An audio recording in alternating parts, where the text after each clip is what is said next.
जैसे कि online classes के अंतर्गत अपन कल अध्ययन कर रहे थे रामधारी सिंह दिनकर की रचना कुरुक्षेत्र, उसके आगे का पाठ आज हम प्रारंभ करते हैं। कल अपन ने पढ़ा था कि धृतराष्ट्र युधिष्ठिर और भीष्म पितामह के मध्य वार्तालाप चल रहा है। और वार्तालाप का विषय क्या है कि युधिष्ठिर ये मानता है कि महाभारत के रण का कारण वो है, वो अपने आप को महाभारत के रण का मूल कारण मानते हुए पश्चाताप कर रहा है, जबकि भीष्म पितामह उसे समझा रहे हैं कि रण सडन नहीं होता, अचानक नहीं होता, उसकी पृष्ठभूमि, उसकी भूमिका पूर्व में लिखनी प्रारंभ हो जाती है। कई कारण होते हैं, वे सब कारण मिलकर के युद्ध का आह्वान होता है। इसलिए तुम अपने आप को व्यर्थ में उसका कारण मान रहे हो। और अनेक तर्क के माध्यम से पितामह अपनी बात को समझाते हुए युधिष्ठिर को कहते हैं कि पढ़कर भी संकेत सजग हो किंतु न सत्ताधारी। पढ़ करके भी संकेत सजग हो किंतु न सत्ताधारी। राजा जो है, सत्ता पर जो आसीन है, सत्ताधारी जो है, वो विचारधारा लोगों की, आम जनता की विचारधारा को पढ़ करके भी सजग नहीं हो पाता और मौन रहता है। मौन रहने के साथ साथ उनकी विचारधारा को दबाने या कुचलने का प्रयास करता है। दुमति और अनल में जे आहुति बारी बारी। दुमति कहते हैं मूर्खता। मूर्खता में आकर के उस अग्नि में और घी डालने का और आहुति देने का कार्य जब राजा करता है। कौन सी अग्नि? जो लोगों के मन में जो क्रोध और गुस्सा फूट रहा है, उस गुस्से को शांत करने की अपेक्षा मूर्खता के चलते राजा उस क्रोधाग्नि को बढ़ाने का काम करता हो। अब क्रोधाग्नि को कैसे बढ़ाता? कभी नए शोषण से, कभी उपेक्षा, कभी दमन से, अपमानों से, कभी कभी और सर्ववेदक व्यंग वचनों से।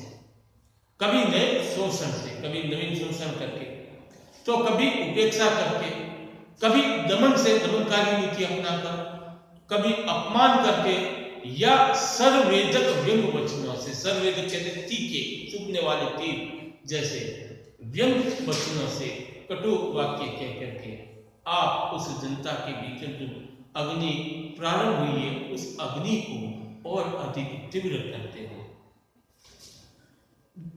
दबे हुए आवे वहां यदि उबल किसी दिन फूटे, स्वयं छोड़ काल बन मानो अन्यायी पर टूटे। अब बार बार किसी को हम प्रेशराइज करते रहेंगे, टॉर्चर करते रहेंगे, उसको शोषण करते रहेंगे, तो अंततः क्या होगा? उसके संयम का जो बांध है वो टूट पड़ेगा। आपने रबड़ देखा होगा, रबड़ एक सीमा तक तो खींचा जाता है, लेकिन और अधिक जब खींचने का प्रयास करते हैं तो क्या होता है? अंततः टूट जाता है। ठीक उसी प्रकार मनुष्य का स्वभाव होता है। वह एक सीमा तक तो सहन करता है, लेकिन जब वो असहनीय हो जाता है तो उसकी क्रोधाग्नि फूट पड़ती है। दबे हुए आवेग वहां यदि उबल किसी दिन फूटे। वो जो आवेग दबे हुए थे, वो जो राजा के प्रति मन में कुंठा और क्रोध के भाव दबे हुए थे, वे एक दिन क्या होते हैं? फूट पड़ते हैं। संयम छोड़ काल बन मानव अन्यायी पर टूटे। तब संयम को छोड़ करके, धैर्यता को छोड़ करके, काल बन के, मृत्यु बन करके जनता राजा पर टूट पड़ती है।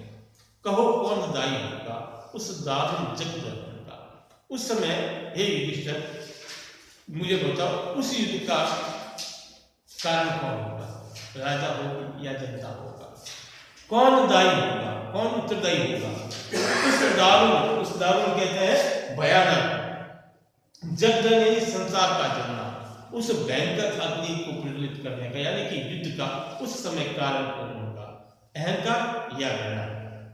या तो राजा का अहंकार होगा या जनता की राजा के प्रति घृणा। इनमें से कौन उत्तरदायी होगा? कौन दोषी होगा उस रण का, उस युद्ध का? कौन दोषी होगा? तुम विष्णु हो समझ जगदा हुआ तुम्हारे कर से। तुम बेकार हो। विष्णु यानी बेकार है। विष्णु यानी अपने आप को वैसे ही समझ रहे हो, तुम विष्णु ही, बिना काम के, बेकार में ही अपने आप को उत्तरदायी समझ रहे हो। जगदा हुआ तुम्हारे कर से। तुम्हारा हाथ से युद्ध का जलना हुआ, ये महाभारत कारण तुम बेकार में ये समझ लो कि इसका कारण तुम हो। सोचो तो क्या अग्नि समर की बरसी थी? हम बरसे। सोचो तो एक क्षण के लिए सोचो, क्या युद्ध की अग्नि अचानक से आकाश से बरसी थी, अथवा अकस्मात ही मिट्टी से फूट पड़ी थी ज्वाला, या अचानक ही, अकस्मात यानी अचानक ही से, अकस्मात ही मिट्टी से फूट पड़ी थी ज्वाला, क्या अचानक से अग्नि जो है वो जमीन के अंदर से उगाई थी, या मंत्रों के बल से जन्मी थी? यह शिखा कराला कहते हैं तेज लपटों को, भयंकर लपटों को, तेज लपटों को, या किसी मंत्रोच्चार के द्वारा ये युद्ध की लपटें फैली थी। कुरुक्षेत्र के पूर्व नहीं क्या समर लगा था चलने? एक बात मुझे बताओ, ये तो युद्ध दिख रहा है जो महाभारत का रण हुआ, लेकिन इस कुरुक्षेत्र के रण से पहले ही, पूर्व में ही, कुरुक्षेत्र के पूर्व नहीं क्या समर लगा था चलने? कौरव और पांडवों के मध्य एक अघोषित युद्ध चल रहा था। अवसर देख रहे थे वो इन्हें परास्त करने का और ये इन्हें परास्त करने का। प्रतिहिंसा का दीप भयानक हृदय में बनने, प्रतिहिंसा, हिंसा के बदले हिंसा, हिंसा के बदले हिंसा, प्रतिहिंसा यानी कि वो कौरव हमारे साथ कर रहे तो पांडव के हम भी वापिस करेंगे, ये हिंसा के बदले हिंसा का दौर कई वर्षों तक इन आपस में चला था। तो ये युद्ध की भूमिका तो वहीं से बननी प्रारंभ हो गई थी, ये तो निमित्त मात्र था। प्रतिहिंसा का दीप भयानक हृदय में बनने, शांति खोलकर खड़ग क्रांति का जब वर्जन करती है, वर्जन कहते हैं मनाई करती है, शांति खोलकर खड़ग क्रांति का जब शांति बनाए रखने के लिए तलवार का ताकत का सहारा लिया जाता है, तभी जान लो किसी समर का वह सर्जन करती है। उसी समय हमें ये मान लेना चाहिए कि ये किसी न किसी युद्ध का निर्माण करना कर, सर्जन कहते हैं निर्माण करना, कि युद्ध का निर्माण कर रही है। कब? जब शांति स्थापना के लिए ताकत का प्रयोग किया जाता हो, बल का प्रयोग किया जाता हो, ऐसी शांति जब स्थापित करती है तो उसी क्षण हमें समझ लेना चाहिए कि ये युद्ध का बीजारोपण हो गया। अब कब होगा? जो जो परिस्थितियां इसके अनुकूल बनती जाएगी तो एक दिन अनुकूल परिस्थितियों को पा करके ये युद्ध में परिवर्तित होगा, तभी जान लो किसी समर का वह सर्जन करती है।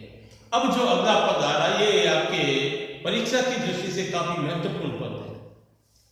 कई बार इस पद की व्याख्या पूछी गई है, कई बार इस पद के अंतर्गत से जो अगला अपना छंद है, इस छंद में से कई प्रश्न पूछे जाते हैं, तो इस छंद पर आप विशेष ध्यान दीजिएगा।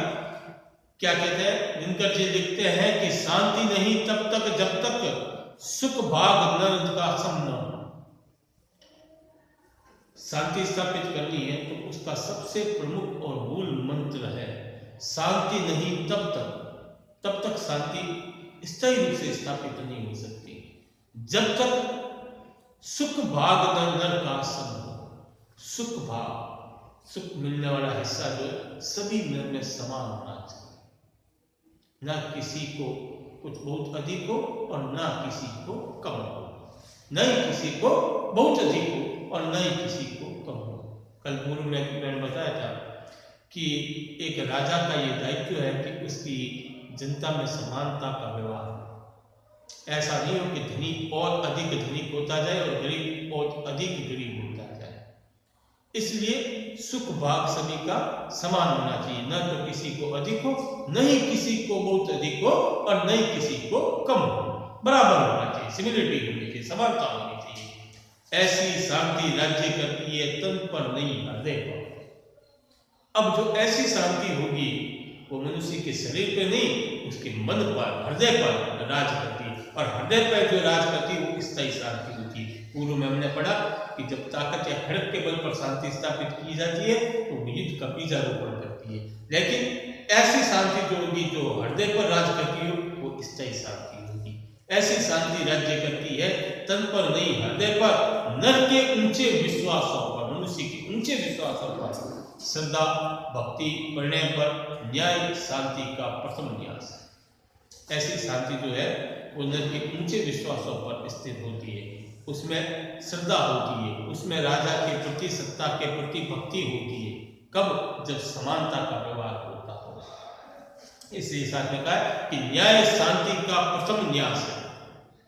न्याय नियम सबके लिए बराबर हो, ये शांति स्थापित करने का प्रथम मूल मंत्र है। किसी के साथ अन्याय नहीं होना चाहिए, न्याय होना चाहिए। तो न्याय शांति का प्रथम न्यास है। जब तक ना न्याय आता, जैसा भी हो महल शांति का सुदृढ़ नहीं रह पाता। पहली शर्त है, क्या शर्त है? कि न्याय पर आधारित होनी चाहिए सत्ता, नियमों पर आधारित होनी चाहिए, और ये नियम सभी के लिए समान रूप से होना चाहिए। यदि नियम नहीं है तो कितना भी सुदृढ़ महल क्यों ना हो, कितना ही राजा मजबूत क्यों ना हो, एक न एक दिन उसे टूटना पड़ता है, बिखरना पड़ता है। जब तक न न्याय न आता, जैसा भी हो महल शांति का सुदृढ़ यानी मजबूत नहीं रह पाता। कृत्रिम शांति से सब आप अपने से ही डरती है। कृत्रिम यानी बनावटी शांति, बनावटी शांति खड़क के बल पर, ताकत के बल पर जो शांति स्थापित की जाती है, वो शांति सशक्त रहती है, शंका से ग्रसित। अपने आप पर ही उसे शंका होती है कि क्या पता आज है शांति और कल नहीं, राजा हमेशा भयभीत रहेगा। कृत्रिम शांति सशक्त अपने आप से ही डरती है, और खड़क छोड़ विश्वास किसी का कभी नहीं करती।